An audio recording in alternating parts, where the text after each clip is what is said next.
Bienvenidos y bienvenidas a esta segunda parte de este taller que denominamos Crea tu robot de competencia.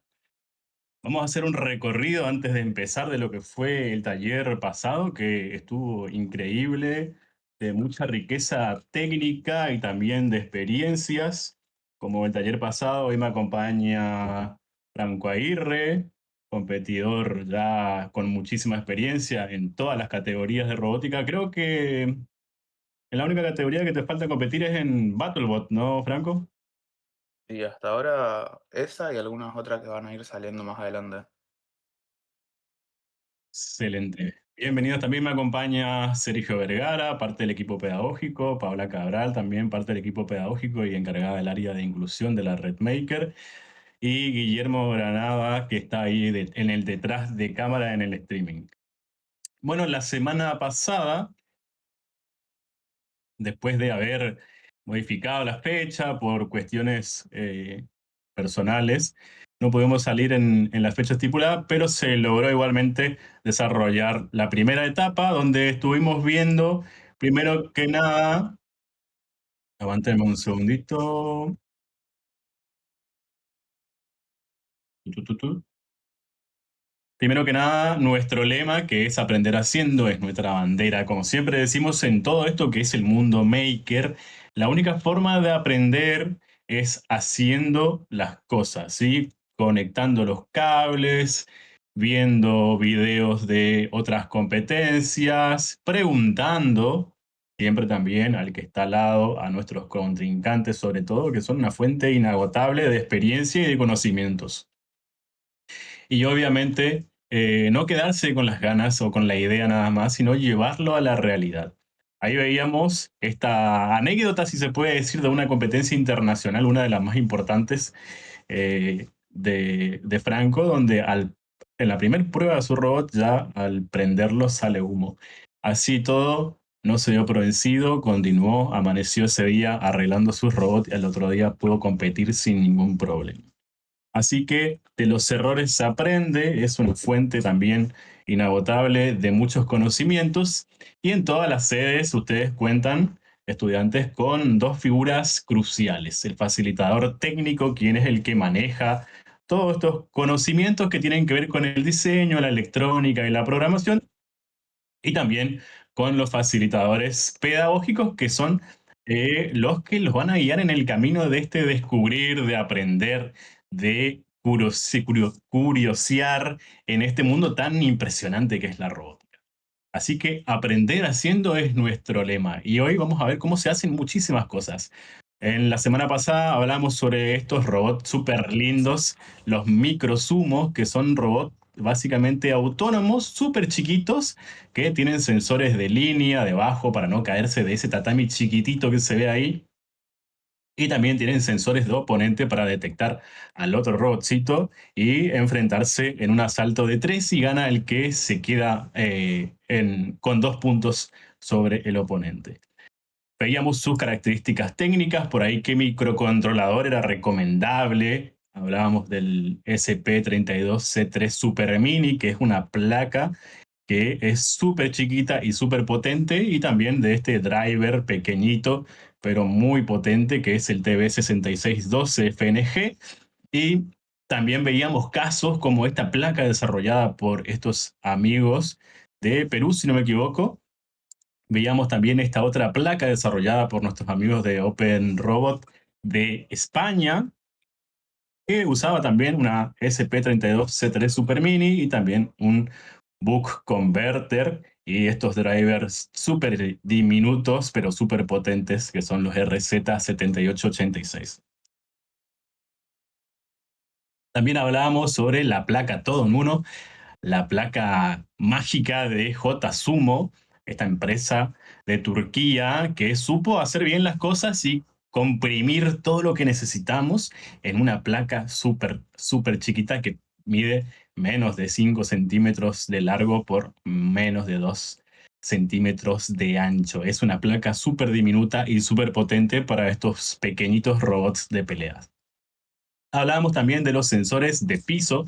Es importantísimo en este tipo de competencias que nuestro robot no se caiga solo del tatami, porque sería algo triste de que nuestro robot no sepa dónde está parado en una pelea. Como boxeador, como peleador en un ring, tiene que saber bien dónde estoy parado y dónde está mi oponente, y obviamente dónde están los límites de esa área de combate y cómo hacerlo con esos pequeños sensores que leen, sensores digitales que leen la diferencia de colores de tatami, ¿sí? El borde blanco está ahí por algo, como veíamos en el video, y también todo el resto del tatami es negro. Entonces el robot con este pequeño sensor ya sabe si está en un área negra o si está justamente en el borde leyendo una línea blanca. Hablábamos también del código, el algoritmo que tiene que seguir. Si veo línea blanca, ¿qué hago? Si no veo la línea blanca, ¿qué hago? Si veo al oponente. Hablamos de los sensores de oponente, que son estos sensores que son los ojos de nuestros robots, que van a ser los que le van a ayudar a ver al oponente y tomar decisiones en base a dónde está nuestro contrincante. Veíamos también el código de programación de estos sensores, que son digitales, súper sencillos, 0 o 1. ¿Está el oponente ahí o no está el oponente ahí? ¿Qué hago si lo veo? Si ataco, escapo, que también es una buena estrategia muchas veces. Eh, y también acá la parte del código, cómo programamos todo esto.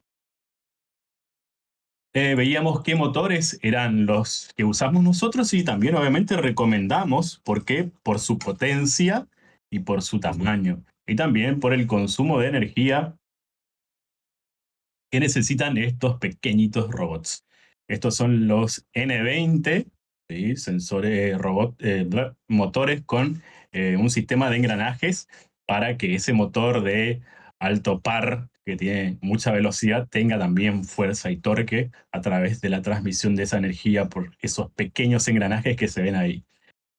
También hablamos sobre la alimentación de estos robots. Si bien es un robot súper pequeño, necesitamos, para que funcionen bien, mínimo entre 8 a 12 voltios. Entonces hablábamos de estas pequeñas baterías de 3,7 voltios de litio que se encuentran en auriculares, en pequeños mini componentes de audio, que se consiguen en todos lados, son súper económicos. Y hablábamos también de este mini elevador de voltaje que es casi más chico que esta pequeña batería y nos da la opción de elevar este voltaje de 3,7 hasta 12 voltios.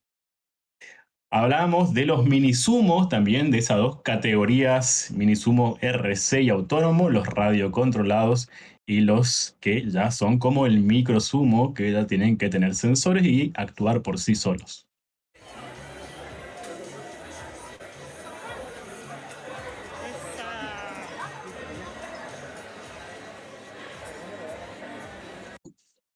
Ahí veíamos dos enfrentamientos. De la izquierda son dos robots autónomos y el de la derecha son dos robots a radio control. Como veíamos, el nene tenía un control de PlayStation y la chica tenía un teléfono celular que con él controlaba a través de protocolo Bluetooth al robot de Minisumo. Veíamos también.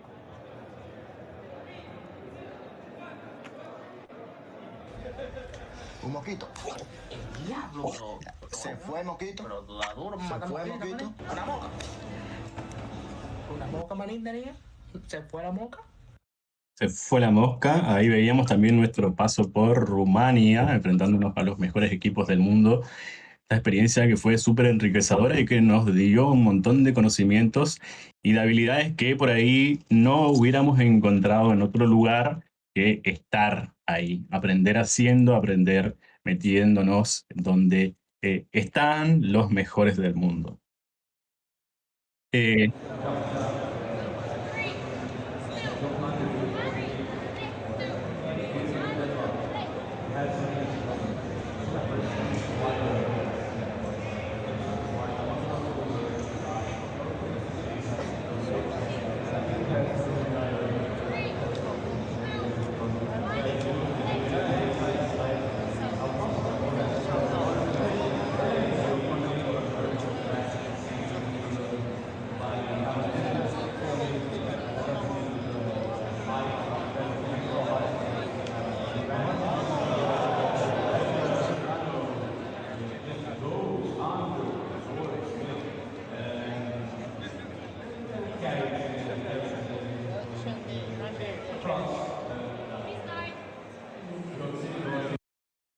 Ahí veíamos en esa competencia la final entre estos dos robots increíbles. Por un lado, Jamón Serrano, un robot que tenía, aparte de lo que siempre vemos, un robot cuadradito de 10 por 10 con una cuchilla enfrente y sensores.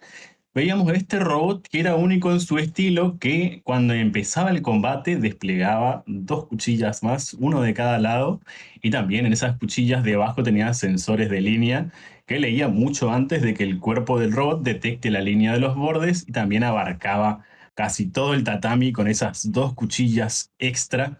Y del otro lado, con unas banderas súper largas, digamos a Smith, que aparte de tener unas banderas súper extravagantes, el robot era traslúcido, estaba hecho con un acrílico transparente que también hacía como de, de un chasis único en su estilo. Nosotros por lo menos nunca lo habíamos visto. Y bueno, eso fue la final, que estuvo muy peleada, dos robots súper únicos y obviamente súper eficientes, porque estaban pensados, bien pensados, y estaban hechos de una manera diferente, algo fuera de lo común. Por eso también muchas veces obviamente es interesante este tipo de cursos, porque tenemos una base, pero esa experiencia, esas cosas, esa forma de hacer las cosas diferentes, lo adquieren las personas que ya saben cómo se hace todo lo demás. Tienen mucha experiencia, entonces decidieron, ¿y si hacemos algo diferente? Y para hacer algo diferente tenés que saber cómo se hacen las cosas comúnmente. Entonces dijeron, bueno, nunca vimos un robot mini sumo que, si bien el reglamento lo estipula, que se pueden desplegar estructuras siempre y cuando no se separen en partes diferentes, nunca lo habíamos visto, nunca lo habíamos hecho. Entonces, este Jamón Serrano dijo, bueno, ¿y si hacemos un robot que baje las cuchillas? Y se ve increíble. Y esta persona también que dijo, no hay un límite para el largo de las banderas y tampoco para el color de chasis. Entonces, a veces hacer las cosas diferentes también da buenos resultados. Como ven ahí, el tatami es súper lindo, bien ordenado. En esta categoría de minisumos autónomos, ninguno de los dos tenía ventaja en cuanto al tiempo de largada, porque nosotros tanto en la liga como en la copa, tenemos esos 5 segundos de seguridad, que se le llama, que al encender cada uno su robot tiene que correr esos 5 segundos. Acá no, con un solo control el árbitro encendía al mismo tiempo los dos robots, y los competidores no eran los encargados de iniciar la contienda. También veíamos estos robots seguidores de línea, y también hablábamos sobre el tipo de sensor que utilizan, componentes y el control PID. Veíamos ejemplos de carreras.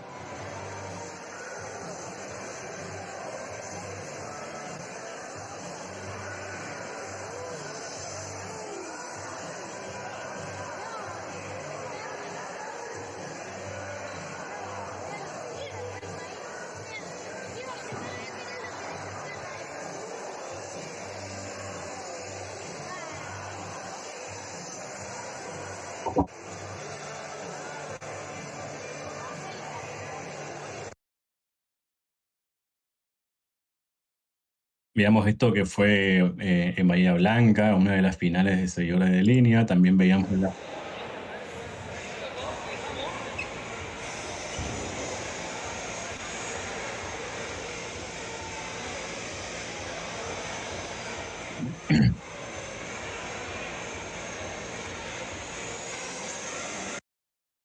ahí veíamos nuestra pista de carreras. En Argentina, básicamente, la única categoría que vimos que se compite es en la categoría de carreras, con y sin turbina. De este lado, a la izquierda, veíamos nuestra pista gemela, que le llamamos así en Misiones. Son dos pistas iguales. Los competidores sueltan su robot, inician en un lugar solo y tienen que pegar la vuelta. El que llega primero es el ganador. Y ahí veíamos también el hardware, veíamos ejemplos de robots que se hicieron en Argentina y que son open source, que lo pueden buscar en las páginas web y hacerlos. Veíamos también el procedimiento para hacer una PCB con el método de planchado. Veíamos ahí otro ejemplo como el Open Lamborghini, que era el PID, los sensores infrarrojos, cómo funcionaban, los tipos de motores, turbinas y también los Robotracer de Brasil. Hasta ahí llegamos y hoy nos toca simplemente avanzar con dos más, son los robots de laberinto y los robots RC de fútbol. Ahora, la pregunta para el chat ahí, vamos a ver en el Twitch cómo va la gente. Dice, está la gente de Jardín América ahí conectada, Francisco y algunas personas más. Me gustaría charlar con ustedes y por ahí hacerle preguntas. ¿Cómo sabe, Aruapé, dice Jorge Isaac, cómo sabe un robot que hay una pared enfrente? Sí, y sin chocarse con él. ¿Cómo ustedes construirían un robot que sepa si hay una pared enfrente o no sin chocarse contra él?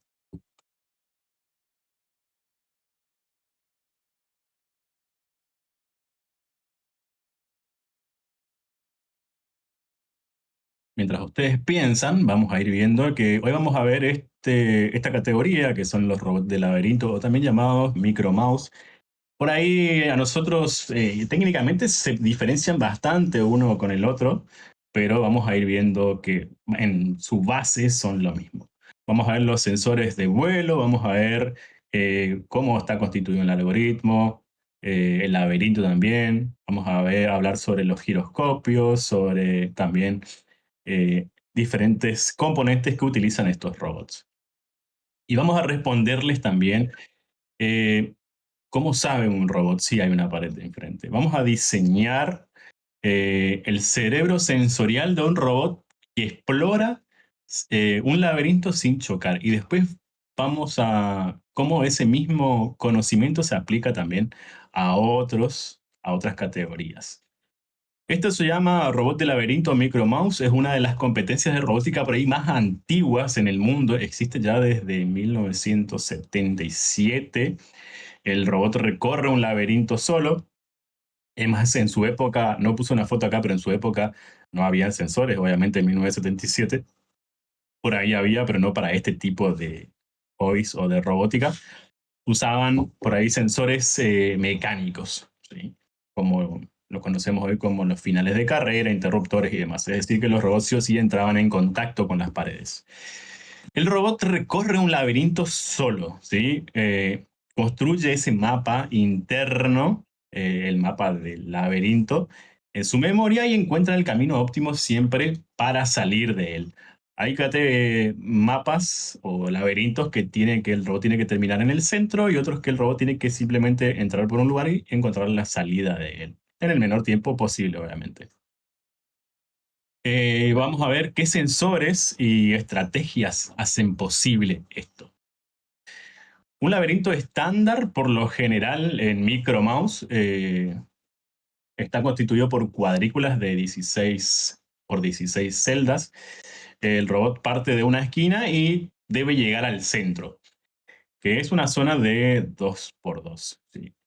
Las paredes están distribuidas de manera que siempre haya al menos un camino al centro, ¿sí? Que hay que decir esto que sí o sí el robot no se puede hacer camino al centro, sino que tiene que haber un camino correcto siempre.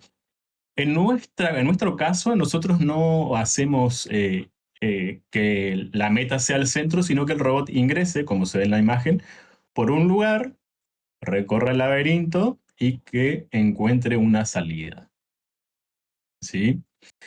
¿Qué información necesita nuestro robot para salir o para encontrar el camino a ese laberinto?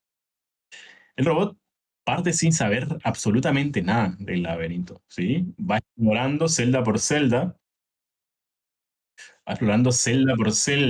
construyendo un mapa en su memoria. Para eso necesita primero detectar paredes, ¿sí? Ya en varias direcciones, al frente, izquierda, derecha, atrás, donde yo considere que sea necesario que mi robot detecte esas paredes, ¿sí? Siempre, obviamente, si tengo más sensores, voy a tener más información de mi entorno. Eso estaría de los sensores que vamos a ir viendo ahora y que cada uno por ahí tiene sus pros y sus contras. Y segundo, vamos a necesitar que nuestro robot sepa dónde está, como habíamos hablado, de que el microsumo tiene un sensor abajo para saber si está en negro o está en blanco. Que si está en negro sabe que está en el área de combate y si detecta blanco sabe que está en el borde. Nuestro robot de laberinto también tiene que saber exactamente dónde está. Y a esto nosotros lo denominamos odometría. Y para ello utilizamos unos encoders. Vamos a ver acá uno de nuestros primeros robots de laberinto.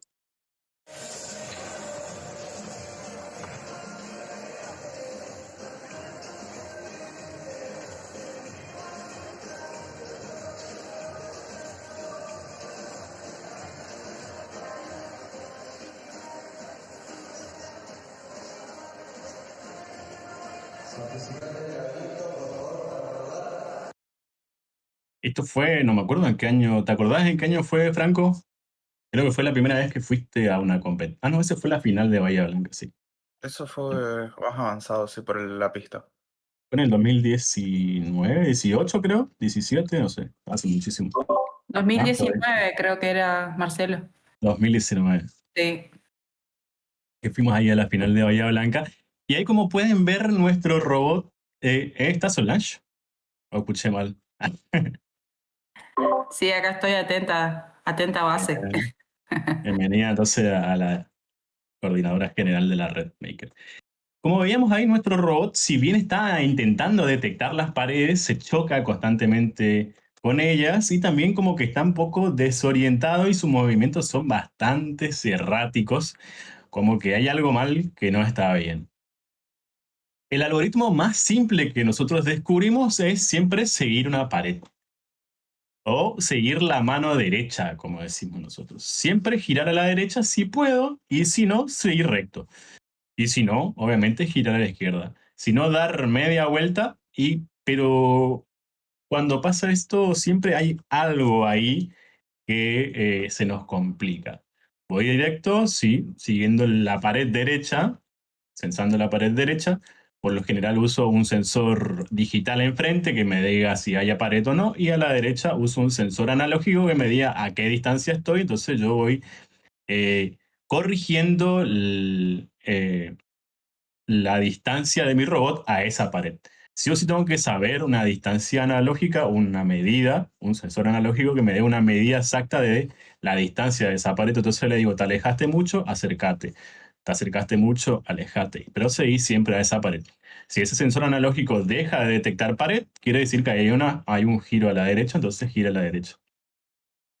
Si sigue detectando derecha, pero detecta enfrente, quiere decir que tiene que girar a la izquierda y nada más. Pero ¿qué pasaría si mi robot se encuentra en un camino sin salida ahí? ¿Sí? Porque yo no tengo sensor a la izquierda, tengo solo sensor a la derecha y enfrente.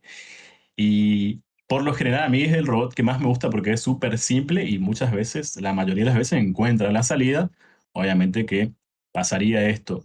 ¿Cuál es el problema? Si mi robot se encuentra en una isla, por ejemplo, de paredes cerradas, el robot puede quedar girando en círculos sin alcanzar nunca la salida. Por eso los robots de microsumos usan el flood fill, que es un llenado por inundación y lee todo el lugar. La idea siempre en realidad es bastante simple porque el laberinto se llena de señales de agua, como se puede bien decir, y el agua busca todos los caminos posibles. El robot siempre se mueve hacia la celda con el número más bajo, ¿sí? Donde la distancia es menor. ¿Qué sensores vamos a utilizar nosotros? El sensor más conocido, y cuando ponga la imagen acá ustedes van a concordar conmigo, es el sensor HC SR04, sensor ultrasónico, que usa el mismo principio que utilizan los murciélagos para desplazarse, para volar y para conocer su entorno, que es emitir un pulso ultrasónico de 40 kHz, que es inaudible para nosotros los seres humanos, y mide cuánto tarda en rebotar ese ultrasonido. Con esto calcula la distancia del objeto que está enfrente al sensor. Pero acá, como ven, tenemos 4 pines, ¿sí? Un pin de alimentación, que siempre ronda entre 3.3, 5 voltios, el disparador, el trick y el eco, y el GND.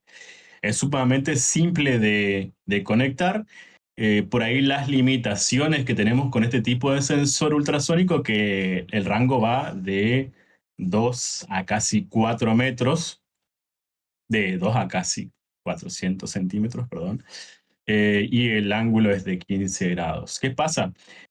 No funciona con los ángulos muy por ahí oblicuos y tiene esa zona menor a 2 centímetros. Es decir, mi sensor mide bien a partir desde él mismo 2 centímetros en adelante. Si está más cerca que 2 centímetros, eh, empieza a darme lecturas erróneas.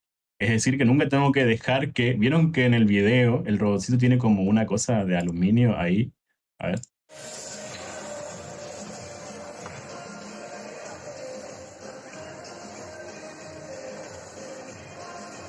Bueno, eso es para evitar que, obviamente, que se quede pegado el robot por la pared y que esté dando lecturas erróneas, porque a menor distancia de 2 centímetros el sensor da lecturas erróneas. Y incluso si tengo varios, en este caso tengo 3 sensores ultrasónicos disparando todos al mismo tiempo, por ahí también se llena de lecturas erróneas, y también es recomendable dispararlos de a uno con un retardo entre cada lectura. ¿Sí? Después tenemos sensores infrarrojos, que son más rápidos que el sensor ultrasónico, porque es luz. La luz viaja un poquito más rápido que el sonido. Y en este caso tenemos este sensor, que es el FC51, que por ahí ustedes ya lo conocen. Son súper comunes, súper económicos. Los sensores infrarrojos trabajan con luz, y esa luz nosotros no la podemos ver. Nosotros enchufamos el sensor, programamos, y nunca vamos a ver si está actuando o no, si está emitiendo la luz o no, porque está por debajo del rango del rojo que nosotros podemos ver a simple vista. Las formas por ahí de verificar, siempre con Franco y los estudiantes verificamos que está funcionando el infrarrojo con una cámara de teléfono, que no sea iPhone, preferentemente Android, porque no sé por qué el iPhone creo que tiene algo en la cámara que no deja ver bien, al menos el que yo tenía. Con el Android sí se puede ver perfectamente el infrarrojo encendido. El infrarrojo mide cuánta luz refleja una superficie frente a ellos. Son más rápidos que el ultrasonido y más baratos, pero tienen menor rango. Como veíamos anteriormente, el ultrasónico tiene hasta 400 centímetros de distancia de sensado, y el infrarrojo tiene entre 2 a 30 centímetros máximo. En este caso estamos hablando del FC51, que es un sensor digital que, como ven ahí en la pantalla, tiene un potenciómetro pequeñito que me sirve a mí para regular la distancia de detección de mi infrarrojo. Y yo puedo regular, y eso es... Acá dice Jorge, gracias Jorge. Solo los celulares que no tienen filtro infrarrojo en la lente. Es excelente. Acá con esto nosotros regulamos la distancia que detecta mi sensor, y tiene ahí también un LED indicador, ¿sí? Un LED de salida digital, un LED indicador si está detectando o no mi sensor. Esto es sumamente útil porque a veces pasa de que, como son infrarrojos, no sabemos en realidad si están leyendo o no. Cuando mi robot está funcionando en sí, lo podemos ver a través del código y demás, pero no ahí en funcionamiento. Y también utilizamos decía, como es infrarrojo, tiene 2 diodos, un emisor y un receptor, como el ultrasónico que veíamos también ahí, que tenía un emisor y un receptor de ultrasonido. Acá tenemos un emisor y un receptor de luz infrarroja. Esto es digital. Otra opción sumamente útil son los sensores infrarrojos CNI 70, que es un sensor óptico reflectivo también, que mide por ahí de forma analógica, pero mide hasta 5 milímetros nada más. Entonces, por ahí lo he utilizado para hacer robots de laberinto, para medir la pared derecha, para seguir re pegado a la pared derecha. El tema es que la corrección ahí del PID tiene que ser súper estricto, súper rápido también la reacción de los motores y demás para no alejarse demasiado o acercarse demasiado a la pared. Igualmente, tiene un rango súper lindo para mí porque es de 0.3 a 5 milímetros. Es decir, que puedo estar pegado, casi pegadito a la pared y no me va a dar falsa lectura. Y tengo ahí un rango entre 2 y 5 milímetros para corregir. Es sumamente útil para robots por ahí un poco más lentos y seguros que aseguren la salida del laberinto bien más que en velocidad. ¿En qué fallaría? ¿En qué situación por ahí fallan estos sensores? Por ahí en esto. Si tengo un sensor que tiene un rango muy corto, si voy muy rápido, es imposible lograr la corrección y obviamente mi robot se va a perder. Y el sensor ultrasónico, por ahí también esos 2 centímetros de detección mínima que me da lecturas erróneas. El sensor viene de esta forma, con este encapsulado que evita malas lecturas entre los diodos. La dimensión es de 7 por 7 por 6 milímetros, es sumamente pequeño. Se utiliza por lo general con 2 resistencias, uno de 180 ohms y uno de 10 kiloohms. Lo recomendable siempre es comprar ya estos módulos que ya vienen armados y solamente conectamos los cables y los programamos. Acá ven el tamaño de referencia del sensor comparado con esta pequeña protoboard. Por eso por ahí en el estándar de Micromouse las paredes suelen ser blancas y con bases negras. El piso es negro y las paredes blancas. ¿Por qué? Porque los sensores por ahí infrarrojos funcionan muchísimo mejor y dan mejores lecturas en este tipo de paredes blancas. En paredes negras, también por eso hablamos de los minisumo que son negros, para también no dar, hacerle fácil el trabajo al contrincante de detectarnos.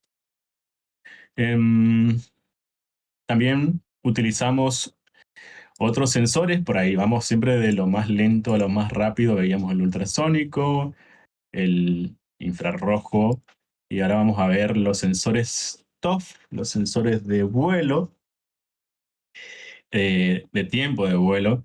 La ventaja que tenemos con este tipo de sensores es que funciona independientemente del color o la textura de la superficie y mide tiempo, no intensidad o reflexión.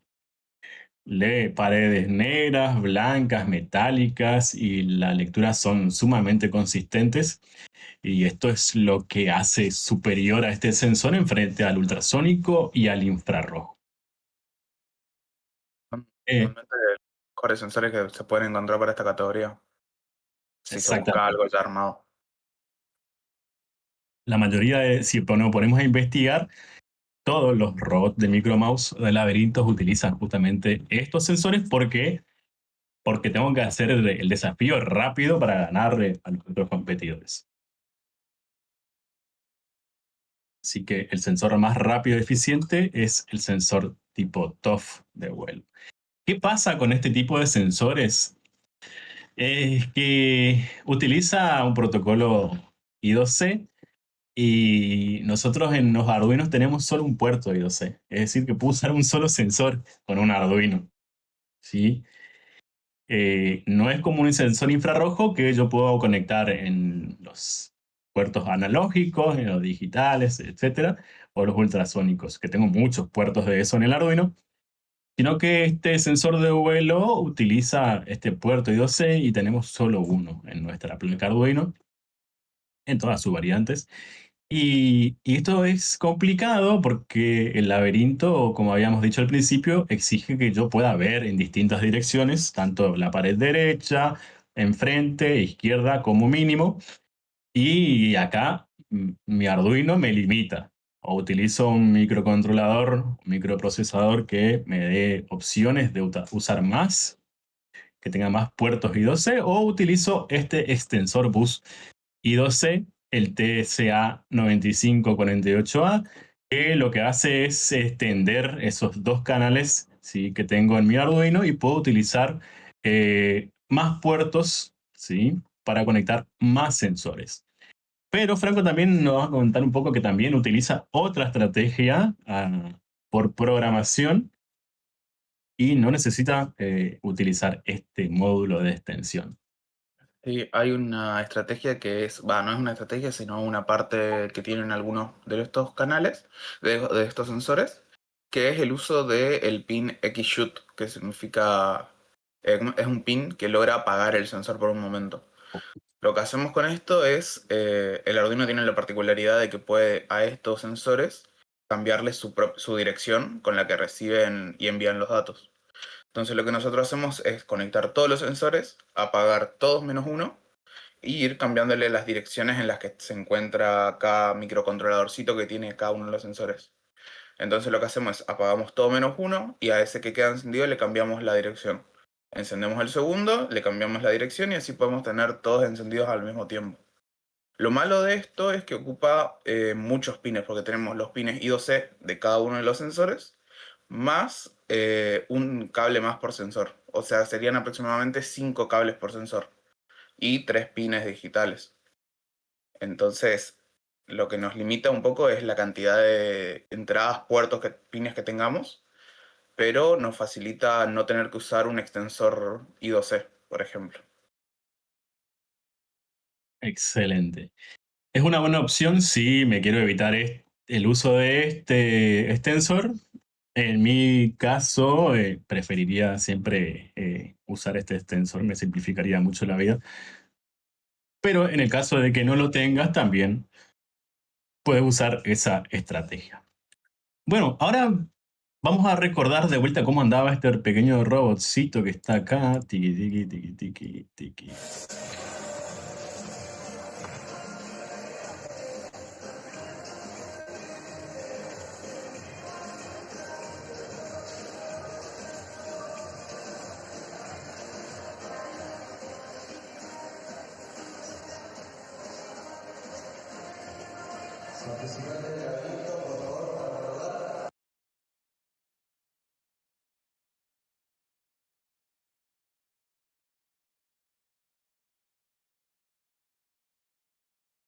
Bien, ahí hay algo particular en este pequeño robotcito, es que como ven, él se mueve de forma, a ver, cuando vamos a avanzar en un camino recto, por lo general nosotros nos ponemos paralelo a las dos paredes y avanzamos recto. Nuestro robot se mueve de forma errática y no se mueve de forma recta, o tampoco parece saber dónde está. ¿Cómo sabe un robot dónde está o cómo desplazarse de forma recta o paralela a las paredes? La solución por ahí más sencilla es utilizar también este tipo de encoder rotativo incremental. Los encoders también son sensores infrarrojos, ¿sí? Son fotointerruptores. No detectan movimiento en este caso o distancia, sino que el encoder rotativo incremental detecta o genera pulsos cada vez que el eje genera cierto ángulo, o también se pueden contar estos pulsos o interrupciones con, con estas ruedas perforadas.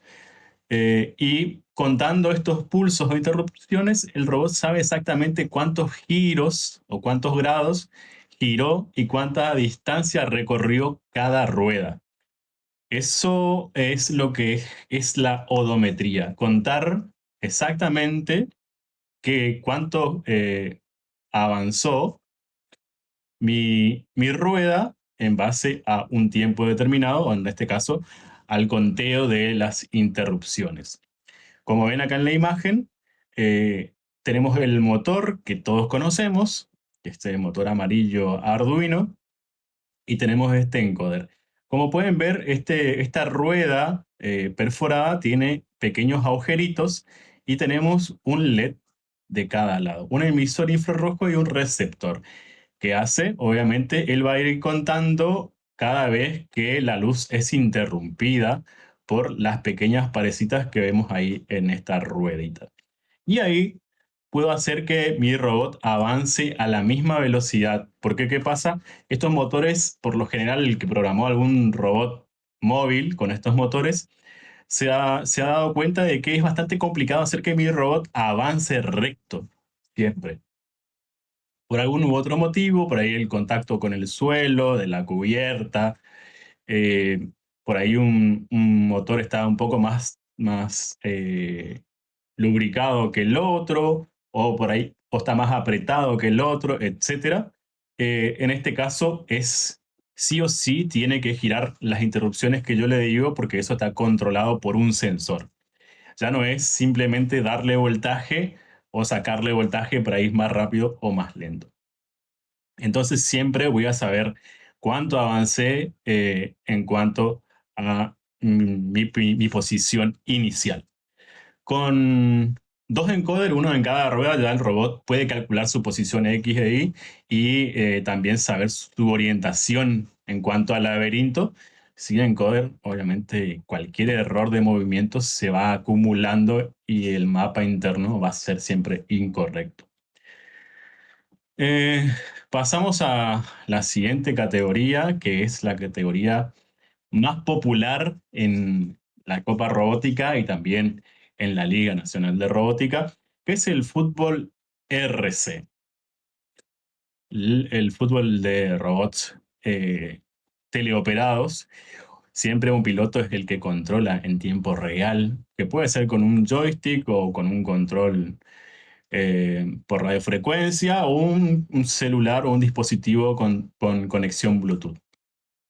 En este caso, el robot no toma decisiones autónomas, toda la inteligencia está en el operador humano que lo controla.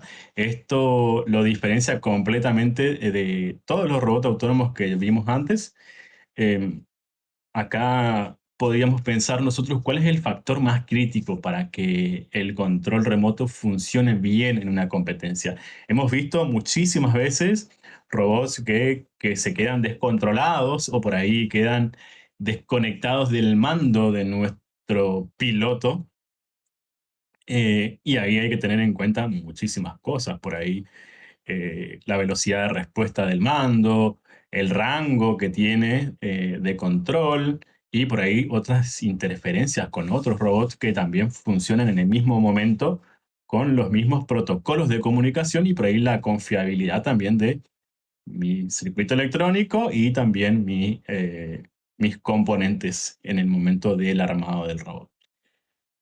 Eh, el módulo, por ahí el protocolo de comunicación Bluetooth es la opción más familiar y económica porque todos hoy en día tenemos un teléfono celular con conexión Bluetooth.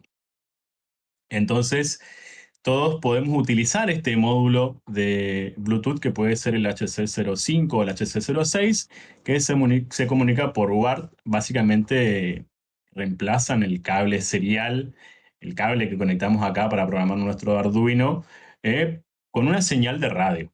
¿Sí? Simplemente es configurar, son fáciles de configurar, son baratos y funcionan muy bien a distancias cortas.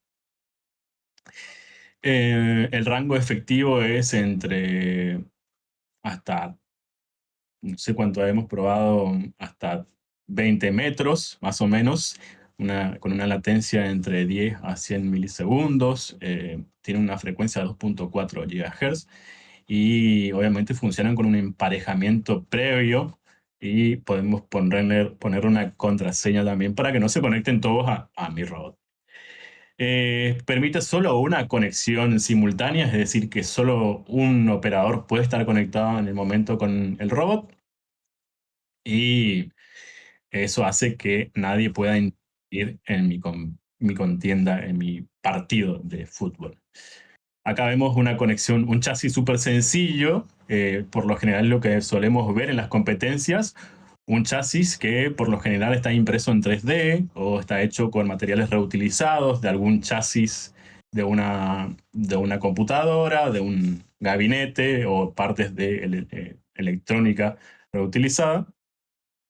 También cortados en CNC láser, en MDF, acrílico. Es súper versátil, se puede realizar con cualquier material, incluso los primeros futbolistas que habíamos armado en una competencia nacional, recuerdo que eran hechos de cartón y también tenían el mismo diseño, con 4 ruedas y las gomas eran de goma Eva y andaban súper bien.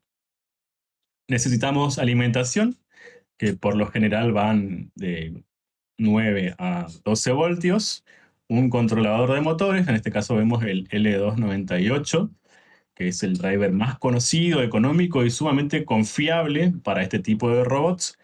Los motores, que en este caso utilizamos estos motores también conocidos, los motores amarillos, que son de 5 voltios, obviamente acá se le suministra más y también soportan mucho más. Un Arduino, que por lo general lo más usual es que utilizan un Arduino Uno y el módulo Bluetooth, en este caso.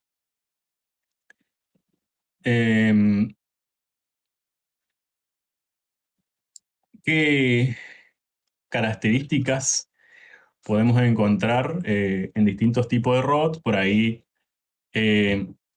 cuando utilizamos estas SP32 en lugar de Arduino, tenemos otro tipo de ventaja. No sé si querés explicar cuál es la ventaja entre usar un Arduino y una SP32, Franco. Yo soy bastante... Yo me apoyo mucho por el SP32 últimamente porque es un microcontrolador que es mucho más potente que un Arduino.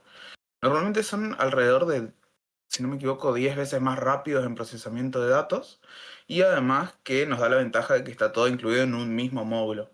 Entonces no tenemos cables que se suelten, no tenemos cables que se den vuelta por alguna razón mientras que estamos armando, problemas de conexión. Es mucho más confiable y más compacto, ¿no?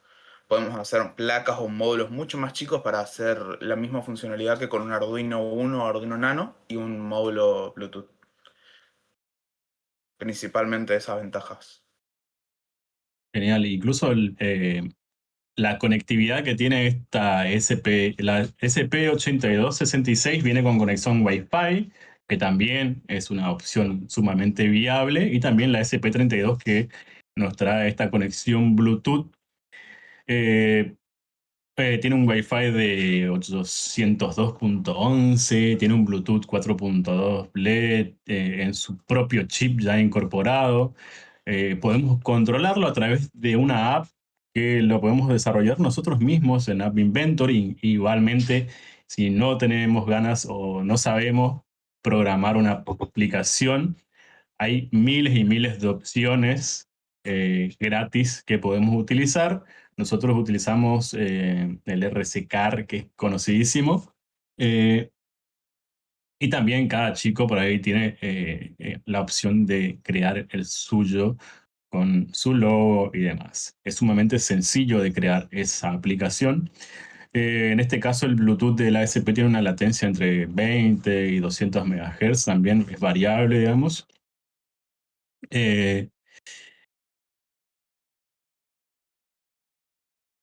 También podemos crear nuestra propia red Wi-Fi con estas SP y también programarlos de forma inalámbrica y controlarlos y demás. Es la unión entre un Arduino y un módulo Bluetooth y muchas otras prestaciones. De lo más simple a lo más complejo pasamos en cuestión de prestaciones. Los drivers más comunes, como habíamos mencionado anteriormente, son estos L298N, que vienen con borneras que hacen mucho más sencilla la conexión de la parte de alimentación que vemos acá, la parte de la lógica que vemos acá y los motores de los costados. Tiene una potencia bastante buena, puedo controlar hasta 4 motores con él sin problemas, siempre y cuando sean los motores amarillos que no consuman mucho amperaje. Después tenemos una versión más mini, que es el TB6612 NFG, que también puedo utilizar para controlar 2 motores o 4 motores amarillos. Lo que tiene este es que nos ahorra muchísimo espacio en nuestro chasis para poder jugar más con el diseño y el tamaño de nuestro robot. Y si queremos potencia y calidad, utilizamos ya este driver muchísimo más potente, que es el BTS 7960, que nos da mucha más capacidad, pero también necesitamos 2 drivers, cada uno controla solamente un motor, pero nos da mucha más potencia. Ya como veíamos, para empezar en el mundo de los robots controlados, siempre es bueno empezar con esto que es más sencillo y accesible, que es un Arduino más un módulo Bluetooth. Por ahí desventaja es que tengo más cables, ¿sí? Necesito 4 cables para conectar mi módulo Bluetooth a mi Arduino, pero hay muchísima información en Internet. Hay más información sobre Arduino y un módulo Bluetooth que sobre cómo conectar una SP32 a una aplicación o a un mando de PlayStation. Si bien es un poquito más compleja por ahí de comprender o de encontrarla en la web. En cuanto a la SP32, es muchísimo más potente, como ya decía Franco, es mucho más compacto y también tiene una comunidad y un ecosistema de Arduino y SP32 y es todo en uno solo, en un solo módulo. Repasando los drivers, tenemos el más económico y el más conocido, que es el L298, que puede soportar hasta 2 amperes y 30 voltios. Acá obviamente hay que tener cuidado porque tiene un jumper ahí de seguridad, que lo que tengo que hacer es dividir también la lógica y la potencia por otra parte para no quemar. Y también tener cuidado con los cables, porque muchas veces no tenemos en cuenta el consumo de estos y vemos cables derretidos por ahí, entonces también hay que tener cuidado con eso.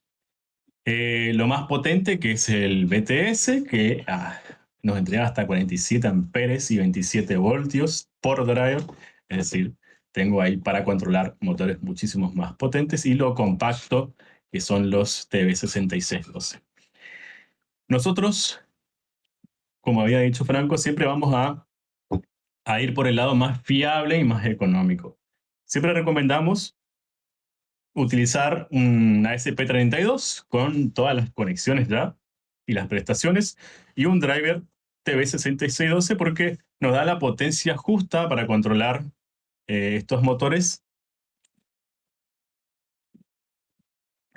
y también las conexiones sin necesidad de mucho cable, porque que sabemos que cuanto a mayor cantidad de cables o de jumpers, también hay más ruido en la electrónica y hay más posibilidades de que algo falle. Y como son robots que funcionan con una conexión usuario-máquina en tiempo real y es un deporte, no puedo tener, aparte de ya la parte física, que es el tamaño de la cancha, el oponente, la pelota, la física, y demás, errores en mi propio robot. Entonces, simplemente Franco diseñó esta placa que se llama RC Dragon XT, que ya tiene todas estas prestaciones, ya viene con este microcontrolador y este driver y conexión a una batería que hace, simplifica la existencia y va simplemente conectado al chasis. Lo demás es programación y un poco de ingenio y práctica después en la cancha. ¿Qué tipo de motores son más frecuentes? El más frecuente y el más recomendado para este tipo de robots son, por un lado, por su aguante, ¿sí? Y por otro lado, porque son súper económicos. Son estos motores amarillos, son los motores que si pones motores Arduino, te aparecen estos que ya vienen con su llanta y su cubierta ya preparados para ellos mismos, que funcionan entre 3 voltios, 6 voltios, tienen una corriente de 80 mA, casi nada. Pesan 1.25 gramos, nada, ¿sí? Y son sumamente fiables y aguantan un montón de competencias. Hay gente que tiene estos motores 2 o 3 años y siguen funcionando sin ningún problema.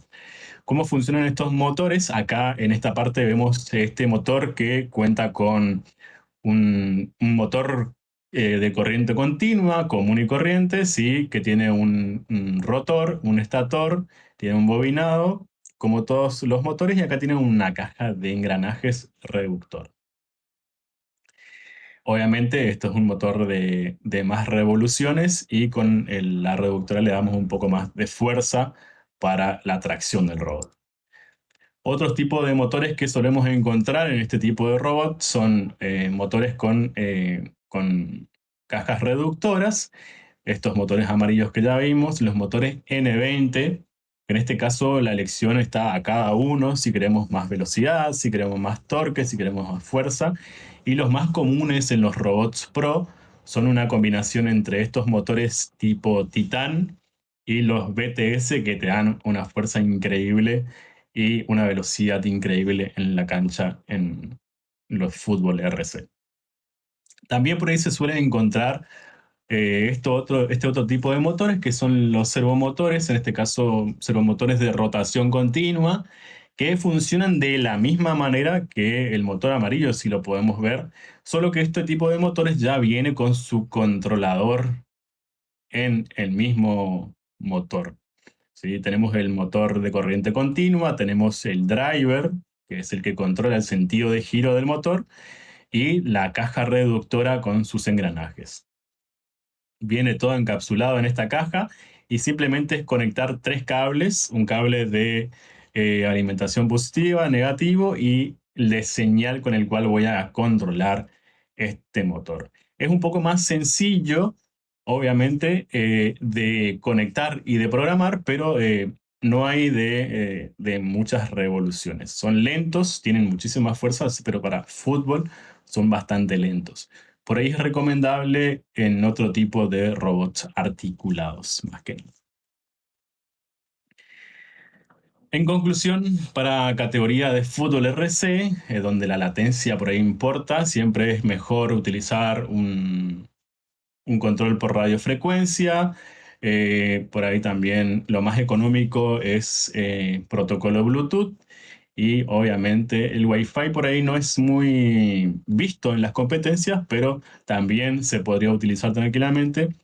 Y la opción más moderna y más flexible, utilizar en vez de un joystick o un mando, nuestro teléfono celular para controlar nuestro robot y ganar nuestra competencia. Hasta acá pasamos a ver cómo se constituyen estos equipos, se conforman equipos. Acá algo muy importante, en cada una de las categorías tengo que conocer el reglamento. Esto es caso aparte, ya cada uno debe conocer estrictamente el reglamento en el que va a competir, conformar su equipo de 2, 3 hasta 4 personas, leerse de punta a punta el reglamento. Si no entiendo algo, pregunto e investigo.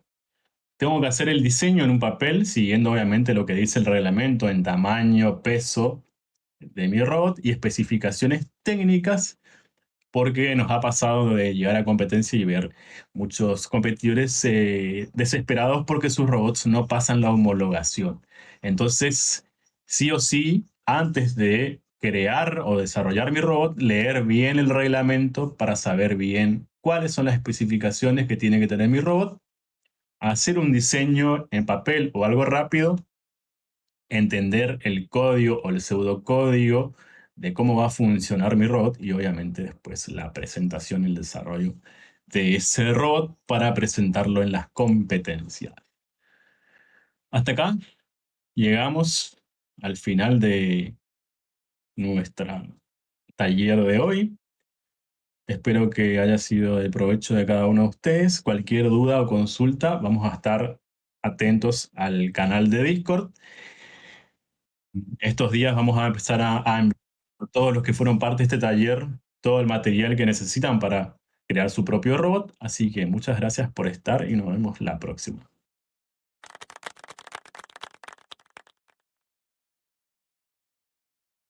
Eh, Aguanten un cachito, Marce, así se sube el foro. Falta un ratito nomás ya. Ah, bien. Va a pasar el formulario ahí para los asistentes. Y recuerden que siempre el conocimiento se comparte. Si bien en el área competitiva por ahí es como bastante complicado de querer compartir lo que sabemos, porque sabemos que después va a ser difícil de encontrarnos con un robot muy parecido al nuestro en una competencia y que se nos haga complicado enfrentar nuestros propios conocimientos en un área de combate. Pero con Franco siempre decimos que si queremos mejorar, siempre tenemos que compartir lo que sabemos porque eso también nos obliga a nosotros salir del área de confort y mejorar y continuar. Pasamos estos minutos al principio por ahí de ver la parte de los sensores, hasta por ahí decidir qué forma va a tener nuestro robot. Y vimos que hay muchísimos componentes que podemos utilizar. No existe solo un sensor, no existe un solo motor, una sola forma de hacer mi robot.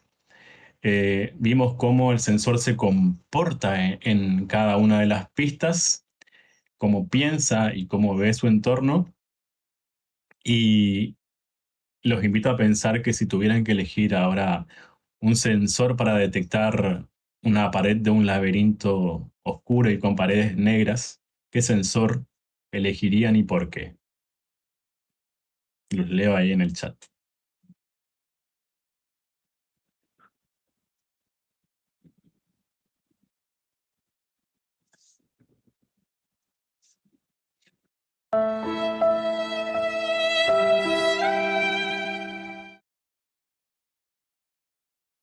Si tuvieran que elegir un sensor para detectar la pared de un laberinto oscuro con paredes negras, ¿qué sensor usarían y por qué?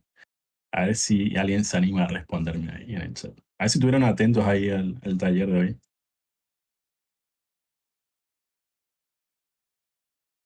Ojo, dice Medina. Infrarrojo, dice Medina. Acordate que las paredes son negras, está todo oscuro. Claro, una cosa que Es capaz no se mencionó del todo, tanto los sensores TOF, que son los del tiempo de vuelo, como los sensores normales infrarrojos, son infrarrojos. La diferencia es que el TOF es un sensor que envía un láser y el sensor infrarrojo común es un sensor que envía la luz completa a un diodo, ¿no? Al ser un láser tiene una mayor distancia de recorrido y es más potente en un lugar específico, digamos, en un punto específico. Esa es una de las ventajas que tiene el TOF y por qué tiene tanto rango en comparación a un sensor normal, siendo también infrarrojo. exactamente. Entonces por ahí el sensor de vuelo o TOF siempre es más recomendable porque va a funcionar independientemente del color o la textura de la superficie, ¿sí? Porque al emitir este láser, eh, aunque la pared sea negra o blanca, no importa. Enviamos el formulario de asistencia, así que gracias por ser parte. Nos vemos en la próxima. Chau, chau.